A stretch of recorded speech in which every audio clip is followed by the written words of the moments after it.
আখিরাতকে বিশ্বাস করো, কিয়ামতের দিনের প্রতি মানানো। এরে মানুষ, আজকে দুনিয়ার ভিতরে তোমাকে যেরকম হায়াত দিছি বাস্তব, তুমি দুনিয়ার ভিতরে আসছো বাস্তব, মরণও আসবে বাস্তব, অসম্ভব না। দুনিয়াতে তোমাকে হায়াত দিছি, সময় দিছি, লাইফ দিছি, জীবন দিছি। এই লাইফ, এই সময়, এই হায়াত গুনাহ করার জন্য আমি আল্লাহ দেই নাই। আমি আল্লাহ এই হায়াত, এই লাইফ নেক কাজ করার জন্য দিছি রে বান্দা। আমি আল্লাহর কিছু পাওনা আছে, এই পাওনাগুলো দুনিয়ার ভিতরে তোমাকে আদায় করা লাগবে। দুনিয়াতে মানুষের কাছে মানুষের কিছু চাহাত থাকে, পাওনা থাকে। এই পাওনার ভিতরে সবচাইতে বড় পাওনা আমার আল্লাহর হক, তারপরে হলো বান্দার হক। হাক্কুল্লাহ, হাক্কুল ইবাদ। হক হলো দুই প্রকার, এক প্রকার হক হলো আল্লাহর, আর এক প্রকার হক হলো বান্দার। আজকে আমি বান্দার হক নিয়ে আলোচনা করতে চাই না, আমার আল্লাহর হক। সবচাইতে বড় হক হলো আমার আল্লাহ আপনাকে আমাকে মুসলমান বানাইছে, কথা ঠিক কিনা? হযরত আবু হুরায়রা রাদিয়াল্লাহু তাআলা আনহু হাদিসে পাকে বলেন, বুনিয়াল ইসলামু আলা খামসিন শাহাদাতি আল্লাহ ইলাহা ইল্লাল্লাহ, আল্লাহু আকবার। ইসলামের মূল ভিত্তি, ইসলামের স্তম্ভ, ইসলামের রুকন, ইসলামের খুঁটি হলো 5টি। এর ভিতরে 1 নাম্বার হলো কালিমা। কালিমার মূল হাকিকত হলো 3টা। 1 নাম্বার হলো মুখে বলা, 2 নাম্বার হলো অন্তরে বিশ্বাস করা, 3 নাম্বার হলো কাজে পরিণত করা, কথা ঠিক কিনা? মুখে বলা লা ইলাহা ইল্লাল্লাহ, আল্লাহ কয়জন?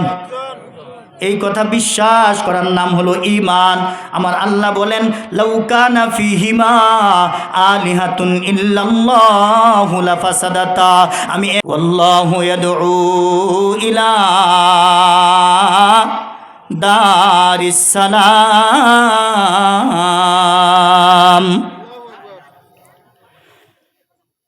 আমার আল্লাহ তাআলা স্বয়ং নিজে মুয়াজ্জিনের মাধ্যমে প্রত্যেকটা মসজিদ থেকে ডাক দেয়, দুনিয়ার ভিতরে সবচেয়ে দামি জায়গা, দুনিয়ার ভিতরে সবচেয়ে দামি জায়গা হলো মসজিদ। আমার আল্লাহ তাআলা বলেন, দারুন শব্দের অর্থ হলো ঘর, সালাম শব্দের অর্থ হলো শান্তি। দারুস সালাম শব্দের অর্থ হলো শান্তির ঘর। আমার আল্লাহ তাআলা দৈনিক 5 ওয়াক্ত নামাজে শান্তির ঘরের দিকে আহ্বান করে। এই আয়াতের তাফসীরের মধ্যে মুফাসসিরিনে কেরাম ব্যাখ্যা করেছেন, আল্লাহ তাআলার জান্নাত হলো 8টা। জান্নাত কয়টা? আমার দিকে লক্ষ্য করেন, অন্য দিকে যদি মনোযোগ দেন হারায়া ফেলবেন। এজন্য আমার দিকে একটু লক্ষ্য করেন। আল্লাহর জান্নাত কয়টা? 8টা। জাহান্নাম কয়টা? এই 8টা জান্নাতের ভিতরে একটা জান্নাতের নাম হলো দারুস সালাম। একটা জান্নাতের নাম কি? দারুস সালাম। আমার আল্লাহ তাআলা বলেন, আমার 8টা জান্নাতের ভিতরে দারুস সালাম নামক জান্নাতের ভিতরে ওই ব্যক্তি, ওই বান্দা বান্দিরা প্রবেশ করবে যেই মানুষটার দুনিয়ার জমিনে দারুস সালাম, তার মানে শান্তির ঘরের মধ্যে, শান্তির ঘরের সাথে সম্পর্ক ছিল। দুনিয়ার মসজিদের সাথে যাদের সম্পর্ক ছিল, আমার আল্লাহ তাআলা ওই সকল নামাজি বান্দা বান্দিদেরকে আমার আল্লাহ তাআলা দারুস সালাম নামক জান্নাতে ঢুকাবেন। তার মানে একটু চিন্তা করে দেখেন, দুনিয়ার মধ্যে সবচাইতে দামি জায়গা হলো মসজিদ। পয়গম্বর হাদিসের মধ্যে বলেন, আহাব্বুল বিলাদি ইলাল্লাহি মাসাজিদুহা ওয়া আবগাদুল বিলাদি ইলাল্লাহি আসওয়াকুহা। পয়গম্বর হাদিসের ভিতরে বলেন, দুনিয়ার ভিতরে সবচেয়ে দামি জায়গা, সবচেয়ে উত্তম জায়গা, সবচেয়ে ভালো জায়গা হলো মসজিদ। আর দুনিয়ার মধ্যে সবচেয়ে নিকৃষ্ট জায়গা হলো বাজার। এখন বর্তমান আমাদের সমাজের মানুষগুলো বাজারে সময় বেশি দেয় না মসজিদে সময় বেশি দেয়? অথচ আমার আল্লাহ কোরআনের মধ্যে বলেছেন, ইন্নামা ইয়ামুরু মাসাজিদাল্লাহি মান আমানা বিল্লাহি ওয়াল ইয়াউমিল আখির। ওই মানুষটার অন্তর মসজিদের মধ্যে ঝুলন্ত অবস্থায় থাকে যেই মানুষটা আল্লাহ এবং পরকালের প্রতি বিশ্বাস আছে, যে আল্লাহরে বিশ্বাস করে। আরেকটা দিন এই যে ভূমিকম্প আইলেই আমরা কি হয়ে যাই, হাই হাই না জানি আমরা আমাদের ধ্বংস এসে পড়ছে। ভূমিকম্প আসলে ভিতরে এক ধরনের ভয় ভিতরে প্রকাশ করে। এই দুনিয়ার ভূমিকম্প না। আমার আল্লাহ বলেন, ইযা জুলজিলাতিল আরদু জিলজালাহা, যেদিন জালজালা হবে, ভূমিকম্প হবে। ইযা ওয়াকাতিল ওয়াকিআহ, আরদু জিলজালাহা, আরদুন শব্দের অর্থ হলো কাঁপায়া দিবে জমিনটা, এক ধাক্কায় সব শেষ করে দিবে। ফাইযা নুফিখা ফিস-সূরি নাফখাতুন ওয়াহিদা, হযরত ইসরাফিল আলাইহিস সালাতু ওয়াস সালাম আমার আল্লাহ অসংখ্য ফেরেশতা তৈরি করেছেন। এর ভিতরে আমার আল্লাহ তাআলা বড় বড় 4 জন ফেরেশতা বানাইছেন। 4 জন ফেরেশতাকে 4টা দায়িত্ব দিয়েছেন। এর ভিতরে একটা দায়িত্বের কথা আমি বললাম। আমার আল্লাহ ইসরাফিল আলাইহিস সালাতু ওয়াস সালামকে দায়িত্ব দিয়েছেন। আমার আল্লাহর কাছে একটা বস্তু আছে, সিংহা, সুর বলা হয় আরবিতে। একটা সিংহা আছে, ওই সিংহা নিয়া দণ্ডায়মান অবস্থায়, ওই সিংহা নিয়া মুখের মধ্যে বাজায়া আল্লাহ তাআলার দিকে তাকায় আছে ইসরাফিল ফেরেশতা। আমার আল্লাহ কখন হুকুম করবেন, কখন অর্ডার করবেন, কখন বলবেন কুন ফায়াকুন, হতে আর দেরি হবে না। তার মানে আমার আল্লাহ বলবেন, ইসরাফিল এই দুনিয়া আর আমি রাখবো না, এই পৃথিবী কুল কায়নাত পাহাড় ফাড়ে যাएंगे, জমিন पर জলজলা होगा। আহা, পাহাড় সব শেষ হয়ে যাবে, আসমান কইসা কইসা পড়তে থাকবে, পাহাড় তোলার মতো উঠতে থাকবে, মানুষ আগুন জ্বালা দিলে যেরকম ভাবে পঙ্গপাল কীট পতঙ্গ যেরকম ভাবে আগুনের দিকে দৌড়াইতে থাকে, মানুষ এরকম ভাবে দৌড়াইতে থাকবে, মানুষ পাগলের মতো দৌড়াইতে থাকবে। ওয়াতাকুনুল জিবালু কাল ইহনিল মানফুশ ইয়াওমা ইয়াকুনুন নাসু কাল ফারাশিল মাবথুস। ব্যাখ্যা করার সময় নাই, মানুষ পাগলের মতো দৌড়াইতে থাকবে। কোন দিন? আমার আল্লাহ সূরা বাকারা 1 নাম্বার পৃষ্ঠা আলিফ লাম মিমের ভিতরে সর্বশেষ ছোট্ট একটু অংশ আছে, ওয়াবিল আখিরাতি হুম ইউকিনুন। যেদিন আখিরাত হবে, যেদিন ময়দানে মাশর কায়েম হবে, যেদিন কিয়ামতের ময়দান কায়েম হবে, ওই দিন মানুষগুলো পাগলের মতো দৌড়াইতে থাকবে। আমার আল্লাহ এই আয়াতের ভিতরে এই কথাই বলেন, তোমরা আখিরাতকে বিশ্বাস করো, কিয়ামতের দিনের প্রতি মানানো। এরে মানুষ, আজকে দুনিয়ার ভিতরে তোমাকে যেরকম হায়াত দিছি বাস্তব, তুমি দুনিয়ার ভিতরে আসছো বাস্তব, মরণও আসবে বাস্তব, অসম্ভব না। দুনিয়াতে তোমাকে হায়াত দিছি, সময় দিছি, লাইফ দিছি, জীবন দিছি। এই লাইফ, এই সময়, এই হায়াত গুনাহ করার জন্য আমি আল্লাহ দেই নাই। আমি আল্লাহ এই হায়াত, এই লাইফ নেক কাজ করার জন্য দিছি রে বান্দা।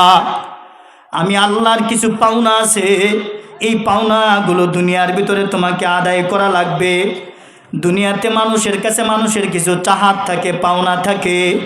এই পাওনার ভিতরে সবচাইতে বড় পাওনা আমার আল্লাহর হক, তারপরে হলো বান্দার হক, হাক্কুল্লাহ, হাক্কুল ইবাদ। হক হলো 2 প্রকার, এক প্রকার হক হলো আল্লাহর, আর এক প্রকার হক হলো বান্দার। আজকে আমি বান্দার হক নিয়ে আলোচনা করতে চাই না, আমার আল্লাহর হক। সবচাইতে বড় হক হলো আমার আল্লাহ আপনাকে আমাকে মুসলমান বানাইছে, কথা ঠিক কিনা? হযরত আবু হুরায়রা রাদিয়াল্লাহু তাআলা আনহু হাদিসে পাকে বলেন, বুনিয়াল ইসলাম আলা খামসিন শাহাদাতি আল্লাহ ইলাহা ইল্লাল্লাহ আল্লাহু আকবার। ইসলামের মূল ভিত্তি, ইসলামের স্তম্ভ, ইসলামের রুকন, ইসলামের খুঁটি হলো 5টি। এর ভিতরে 1 নাম্বার হলো কালিমা। কালিমার মূল হাকিকত হলো 3টা। 1 নাম্বার হলো মুখে বলা, 2 নাম্বার হলো অন্তরে বিশ্বাস করা, 3 নাম্বার হলো কাজে পরিণত করা। কথা ঠিক কিনা? মুখে বলা লা ইলাহা ইল্লাল্লাহ, আল্লাহ কয়জন, এই কথা বিশ্বাস করার নাম হলো ঈমান। আমার আল্লাহ বলেন লাউ কানা ফীহিমা আলিহাতুন ইল্লাল্লাহু লাফাসাদাতা, আমি এক আল্লাহ ছাড়া যদি আরো কোনো ইলাহা থাকতো তাহলে বিপর্যয় সৃষ্টি হয়ে যাইত। যেরকম ভাবে এক আল্লাহ বলতে এখন দিন না এখন রাত, এক আল্লাহ বলতে এখন রাত না এখন দিন। কথা ঠিক কিনা? আসল জায়গায়, মেন জায়গায় দায়িত্বশীল কয়জন থাকে? একটা স্কুলে হেডমাস্টার কয়জন? কলেজে ভার্সিটিতে প্রিন্সিপাল কয়জন? দেশের মধ্যে রাষ্ট্রনায়ক কয়জন? আজকে আমাদের দেশে 2 জন 3 জন হওয়ার কারণে সে বলে আমি ক্ষমতা চাই, সে বলে আমি ক্ষমতা চাই। কথা ঠিক কিনা? আল্লাহ যদি 2 জন হতো, আমার আল্লাহ এই কথাটাই বুঝাইতে চায়। আমার আল্লাহ বলেন বান্দা, আমি এক আল্লাহ ছাড়া যদি আরো কোনো ইলাহা থাকতো, আরো কোনো রব থাকতো, প্রভু থাকতো, এক আল্লাহ বলতে এখন বৃষ্টি দিব, এখন রোদ দিব না, এখন রোদ উঠবে না, এখন বৃষ্টি। আরেক আল্লাহ বলবে না আমি বৃষ্টি দিছি, এখন তুমি রোদ দিতে পারবা না। কথা ঠিক কিনা? এক গাড়ির ভিতরে যদি 2টা স্টিয়ারিং থাকতো, গাড়ি যে চালায় ড্রাইভার, ড্রাইভিং করার জন্য যদি 2 জন ড্রাইভার 2 পাশে থাকতো, 2টা স্টিয়ারিং যদি থাকতো, তাহলে গাড়ি আর রাস্তায় থাকতো না, খাদে পড়ে যাইতো, বিলে পড়ে যাইতো, অ্যাক্সিডেন্ট হয়ে যাইতো। কথা ঠিক কিনা? গাড়ির ভিতরে ড্রাইভার কয়জন? 1 জন 2 জন না। তার মানে আমার আল্লাহ মেন জায়গায় দুনিয়াতেই 1 জন দিয়া বুঝাইয়া দিছেন। তার মানে আসমানের মালিক আমি আল্লাহ, জমিনের মালিকও আমি আল্লাহ। বান্দারে তোর হায়াত দিছি, তোর জীবন দিছি, তোর হায়াত জীবনের মালিকও আমি আল্লাহ। এই কথাটা বিশ্বাস করার নাম হলো ঈমান। তারপরে বিশ্বাস করা সর্বশেষ নবী জনাবি মুহাম্মদুর রাসূলুল্লাহ সাল্লাল্লাহু আলাইহি ওয়াসাল্লামকে আখেরি নবী হিসাবে, সর্বশেষ নবী হিসাবে আমার আল্লাহ ঘোষণা করে দিয়েছেন আমার নবীর পরে আর কোনো নবী আসবে না। পয়গম্বর হাদিসের মধ্যে বলেন আনা খাতামুন নাবিয়্যিন লা নাবিয়্যা বাদি। নবীজি বলেছেন আমি সর্বশেষ নবী, আমার পরে আর কোনো নবী আসবে না। মা কানা মুহাম্মাদুন আবা আহাদিম মির রিজালিকুম ওয়ালাকির রাসূলুল্লাহি ওয়া খাতামান নাবিয়্যিন। আমার আল্লাহ তাআলা বলেন মা কানা মুহাম্মাদুন আবা আহাদিম মির রিজাল। আমার আল্লাহ বলেন দুনিয়াতে আমি আল্লাহ তাআলা আমার নবী মুহাম্মদকে পাঠিয়েছি। আমার নবী মুহাম্মদ আমার দুস্থ, আমার পয়গম্বর সাল্লাল্লাহু আলাইহি ওয়াসাল্লামকে কোনো পুরুষের পিতা বানাই নাই। আমার নবী কোনো পুরুষের পিতা আছে নাকি বলেন? নবীজির কোনো ছেলে সন্তান আছে? ছিল, জন্মগ্রহণ করেছিল, ইন্তেকাল করেছে শৈশবে, তার মানে তিফলুন অবস্থায়, শিশু অবস্থায়। কারণ কি? চেয়ারম্যানের ছেলে যদি নির্বাচন করে, তাহলে চেয়ারম্যান যদি হইতে না পারে, মান না অপমান? কারণ দুনিয়াতে যদি আমার আল্লাহ আমার নবীকে ছেলে সন্তান দান করে কোনো না কোনো একটা জায়গায় রাখতে হবে। কারণ কি আগের যত নবী পয়গম্বর আসছিলেন, ওই পয়গম্বরের ছেলেরা অনেক সময় নবী হইছেন। তারপরে আমার আল্লাহ বলতে চাই বান্দা আমার নবী সর্বশেষ নবী, আমার দুস্থই সর্বশেষ দুস্থ, আর কোনো দুস্থ আসবে না, আর কোনো নবী আসবে না। আনা খাতামুন নবিয়্যিন, উনি সর্বশেষ নবী, উনার পরে আর কোনো নবী আসবে না। কিন্তু আজকে আমাদের এশিয়া মহাদেশে পাঞ্জাবের গুরুদাসপুর এলাকায় পাকিস্তানে নতুন করে 1840 সালে একজন লোক জন্মগ্রহণ করেছে, মির্জা গোলাম আহমদ কাদিয়ানি, নতুন করে নবী দাবি করে। কথা ঠিক কিনা? আপনারা শুনছেন কিনা জানি না, আমরা শহরে তো এটা শুনি। নতুন করে গোলাম আহমদ কাদিয়ানি, মির্জা গোলাম আহমদ কাদিয়ানি নিজের নবী বলে দাবি করে, বলেন নাউজুবিল্লাহ। অথচ আজ থেকে 1450 বছর আগে আল্লাহ এই কোরআনের মধ্যে ঘোষণা দিয়ে দিছে, আমার দুস্থই সর্বশেষ নবী, ওনার পরে আর কোনো নবী আসবে না। কিন্তু আজকে এই 1840 সালে জন্মগ্রহণ করছে মির্জা গোলাম আহমদ কাদিয়ানি, এই কাদিয়ানি নিজের নবী বলে দাবি করে, বলেন নাউজুবিল্লাহ। এই এলেম, এই জ্ঞান যদি আপনাদের কাছে না থাকে, সে যদি কোরআন হাদিস দিয়া কোরআনে বলে ইসমুহু আহমদ, আমার নাম আল্লাহ আহমদ বলে দুনিয়াতে পাঠাইছেন, নাউজুবিল্লাহ বলেন। এদিকে বয়ান করলে অনেক সময় লাগবে। যদি কেউ গোলাম আহমদ কাদিয়ানি রে, মির্জা গোলাম আহমদ কাদিয়ানি রে, তাদের একটা সংগঠন আছে, তাদের যে দল, এটা হলো আহলিয়া মুসলিম জামাত, আহমদিয়া মুসলিম জামাত। তাদের ওই জামাতের নাম কি? তাদের সংগঠনের নাম হলো আহমদিয়া মুসলিম জামাত। এরা যদি আইসা আপনাদেরকে বলে যে সর্বশেষ নবী কিন্তু মুহাম্মদ সাল্লাল্লাহু আলাইহি সাল্লাম না, গোলাম আহমদ কাদিয়ানি, তখন আপনাদের কিন্তু বিশ্বাস করবেন, কারণ এই জ্ঞান তো আপনাদের নাই। তখন কি ঈমান থাকবে? ঈমান থাকবে? তাহলে সর্বশেষ নবীকে শেষ নবী হিসাবে স্বীকৃতি দেওয়া, মানা, ঈমানের সাথে বিশ্বাস করার নাম হলো ঈমান। এটা হলো ইসলামের মূল ভিত্তির মধ্যে একটা। কি? ঈমান আনা আল্লাহ এবং রসুল সর্বশেষ নবী, ওনার পরে আর কোনো নবী নাই। কথা ঠিক কি না জেরে বলেন? ঈমান আনা, এই ঈমানটা হলো আলাদা একটা সাবজেক্ট। কোনো ছাত্রকে যদি কোনো মানুষ স্কুলে বা কলেজে মাদ্রাসায় ভর্তি করার জন্য অ্যাপ্লিকেশন করা লাগে না? লাগে না? দরখাস্ত করা লাগে, ফর্ম পূরণ করা লাগে। এই ফর্ম যখন ফর্ম পূরণ করার পরে ওই ছাত্র মাদ্রাসার ছাত্র বা স্কুলের ছাত্র হিসেবে গণ্য হয়। হয় না? হয় না? মানুষ মুসলমান হওয়ার জন্য অ্যাপ্লিকেশন হলো, দরখাস্ত হলো কালেমা। সুবহানাল্লাহ বলেন। দরখাস্ত কি? কালেমা। কোনো মানুষ ঈমান আনার পরে সর্বপ্রথম তার দায়িত্ব হলো 5 ওয়াক্ত নামাজ আদায় করা। সর্বপ্রথম দায়িত্ব কি? 5 ওয়াক্ত নামাজ আদায় করা। যদি কেউ 5 ওয়াক্ত নামাজ আদায় না করে, সে মুসলমান না কাফের? যদি কোনো মানুষকে কাফের বলে গালি দেয়, তখন আপনি তারে পছন্দ করবেন? তার সাথে কি পরিমাণ যে ঝগড়া করবেন, মারামারি করবেন, অপমান অপদস্থ করবেন। কিন্তু স্বয়ং রসুল যে বলছেন, কোনো ব্যক্তি যদি ইচ্ছাকৃত নামাজ তরক করে, ওই ব্যক্তি কাফের, বলেন নাউজুবিল্লাহ।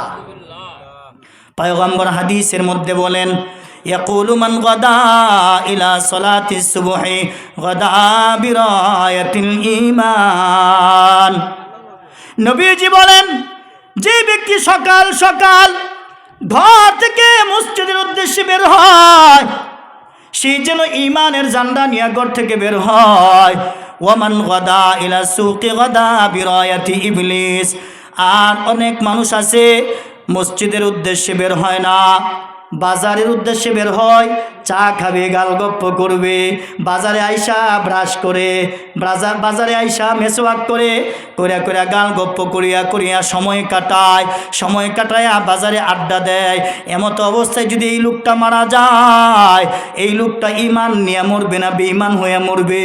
যেই ব্যক্তি গুনাহের আড্ডাখানায় সময় বেশি দেয়, ওই ব্যক্তি বেঈমান হয়ে মারা যাবে। ঈমানের আড্ডাখানা হলো মসজিদ। পয়গম্বর বলেছেন, যার মসজিদের সাথে সম্পর্ক বেশি, তার আল্লাহর সাথে সম্পর্ক বেশি।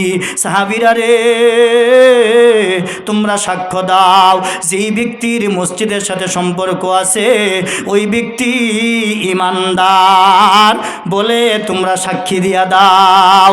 সুবহানাল্লাহ।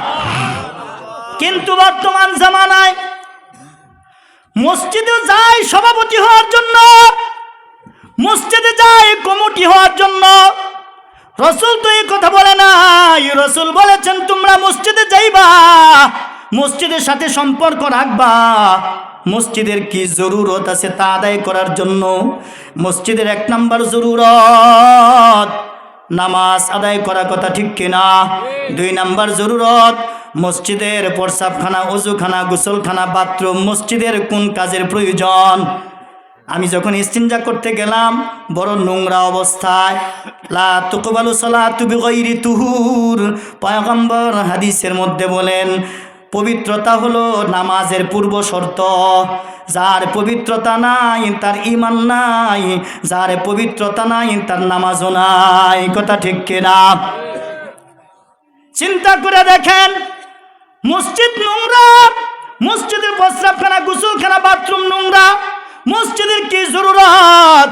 এই জরুরতের কোনো দরকার নাই, এই জিনিসটা চিন্তা ফিকির করে না। অথচ পয়গম্বর হাদিসের মধ্যে বলেন মান বানা লিল্লাহি মসজিদান বানাল্লাহু লাহু বাইতান ফিল জান্নাহ, যেই ব্যক্তি মসজিদ বানাবে, মসজিদ নির্মাণ করবে, আল্লাহ তাআলা তার জন্য বাইতান ফিল জান্নাহ, জান্নাতে বড় একটা ঘর বানাবে। সুবহানাল্লাহ। শুধু তাই নয়, আপনি মসজিদ বানাইতে পারেন, না বানাইতে পারেন, সেই তৌফিক, সেই টাকা পয়সা, সেই ব্যবস্থা আপনার ভিতরে নাও থাকতে পারে, কিন্তু রে বাবা, আজকে যে মসজিদের ভিতরে ইমাম সাহেব রাখছেন, ওই ইমাম সাহেবটাকে আপনি গোলাম মনে করেন। আপনার বাড়ির বসুইরা কামলা যেরকম, ইমাম সাহেবটাকে আপনি এরকম মনে করেন। কারণ কি, ইমাম সাহেবের উপরে সমস্ত দায়িত্ব, নামাজও পড়াইবেন আপনি, মসজিদটা ঝাড়ু দিবেন আপনি, আজানও দিবেন আপনি, কত দায়িত্ব, বেতন দেন মাত্র 5-7 হাজার, কথা ঠিক কিনা?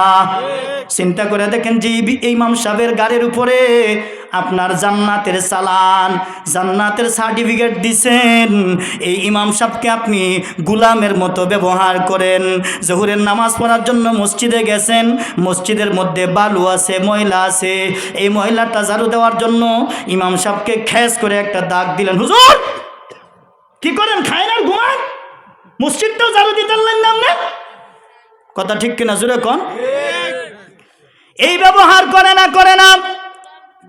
কারণ কি, আলেমের মুহাব্বত, আলেমের ভালোবাসা তোমার দিলের ভিতরে না থাকার কারণে, এই জ্ঞান তোমার ভিতরে না থাকার কারণে একজন আলেমের সাথে কিরকম ভালোবাসা করা লাগবে, আন্ডারস্ট্যান্ডিং। দুনিয়ার ভিতরে আমার বাচ্চু ভাইয়ের সাথে তোমার সম্পর্ক ভালো থাকে, এমপি মন্ত্রীর সাথে সম্পর্ক ভালো থাকে, দুনিয়ার ভিতরে আকাম আর কুকাম যা কিছু আছে, চুরি বাটপারি ছিনতাই মাদকাসক্ত জড়িত হইয়া একজনের সম্পদ আরেকজন লুণ্ঠন করিয়া এরকমভাবে চলবা, কাম কুকাম করিয়া সর্বশেষ যখন পুলিশের হাতে ধরা খাইবা, জেলে যখন নিয়ে যাবে, তখন আমার বাচ্চু ভাইয়ের দরকার, কথা ঠিক কিনা? দুনিয়ার আসামি থেকে বাঁচার জন্য, দুনিয়া কাঠগড়া থেকে বেকসুর খালাস হওয়ার জন্য তুমি সম্পর্ক করো, কিন্তু জাহান্নামের ফেরেশতার হাতে যে তোমার কাঠগড়ায় দাঁড়াইতে হবে, তোমার হাতের মধ্যে যে বিড়ি লাগবে, ওই জিনিসটা তো তুমি চিন্তা ফিকির করো না। তুমি খালি এক হুজুরের উপরে দিয়ে দিলা, আর ওই হুজুর তো তোমার এত টেনশন করার দরকার নাই। তুমি বলতেছো কারণ কি, হুজুরে আমি রাখছি, টাকা দিতেছি, বেতন দিতেছি, হুজুরে আমারে জান্নাতে নিবে। শুধু তাই নয়, হুজুরকে কত দায়িত্ব দিয়া দেয়।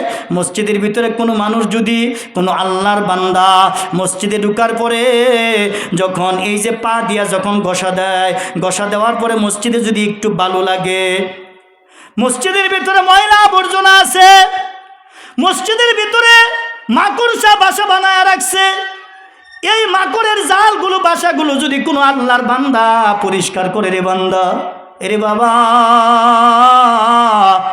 এ যুবক ভাইরা, কলেজার টুকরারা, এ মুসলমান, এরে আল্লাহর বান্দা, এই মসজিদ তোমার, এই মসজিদের সাথে সম্পর্ক করতে হবে তোমার বাড়িটা সুন্দর করে তুমি ঝাড়ু দাও।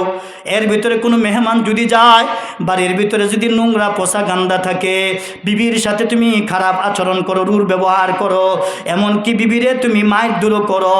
তোমার ঘরটা কত সুন্দর করে তুমি সাজাইলা, তোমার ঘরটা কত সুন্দর করে পরিষ্কার করলা, কিন্তু আমার আল্লাহর ঘর ময়লা আবর্জনায় ভরা, এটা পরিষ্কার করলা না, তোমার ঘর পরিষ্কার করলে তুমি জান্নাতে যাইবা, আর ওই জান্নাতে ঘর হবে এই সার্টিফিকেট রাসূল দেয় নাই। কিন্তু আমার পয়গম্বর হাদিসের মধ্যে বলেন, মান আখরাজা আযাম মিনাল মসজিদি বানাল্লাহু লাহু বাইতান ফিল জান্নাহ। যে ব্যক্তি মসজিদ থেকে ময়লা আবর্জনা দূর করবে, মসজিদটা ঝাড়ু দিবে, মসজিদটা ঝাড়ু দিবে, মসজিদ থেকে এক টুকরা বালুকণা বের করবে, আমার আল্লাহ তাআলা ওই আল্লাহর বান্দার জন্য আমার আল্লাহ জান্নাতে বড় একটা ঘর বানাবে। সুবহানাল্লাহ। মসজিদ ঝাড়ু দিলেও কি হয়? আল্লাহ জান্নাতে বড় ঘর বানাবে। বলেন সুবহানাল্লাহ। এই মসজিদের সাথে সম্পর্ক রাখা দরকার আছে না নাই? আর যদি আপনি যায় মসজিদে যায় একটু আজান দিতে পারেন, আজান দিলে কি হবে? ইয়াকুলু মান, আজান দিলে কি হবে? পয়গম্বর হাদিসের মধ্যে বলেন, ইয়াকুলু আতওয়ালুন নাসি আনাকান ইয়াউমাল কিয়ামা।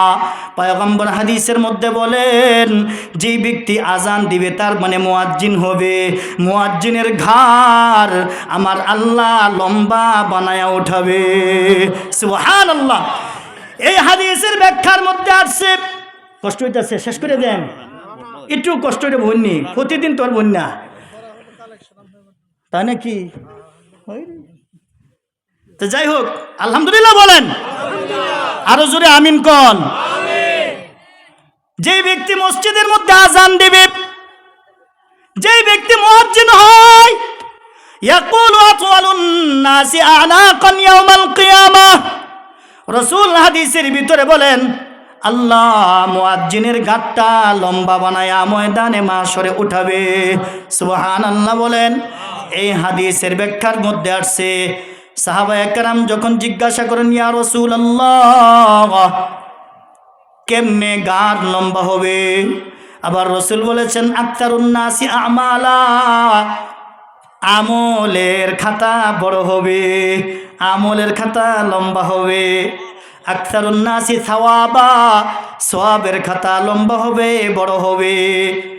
কিন্তু সরাসরি যেহেতু হাদিসের মধ্যে আসছে আনাকুন ইয়াউমুল কিয়ামাহ, কিয়ামতের দিন ঘাড় লম্বা হবে, এটাই বাস্তব।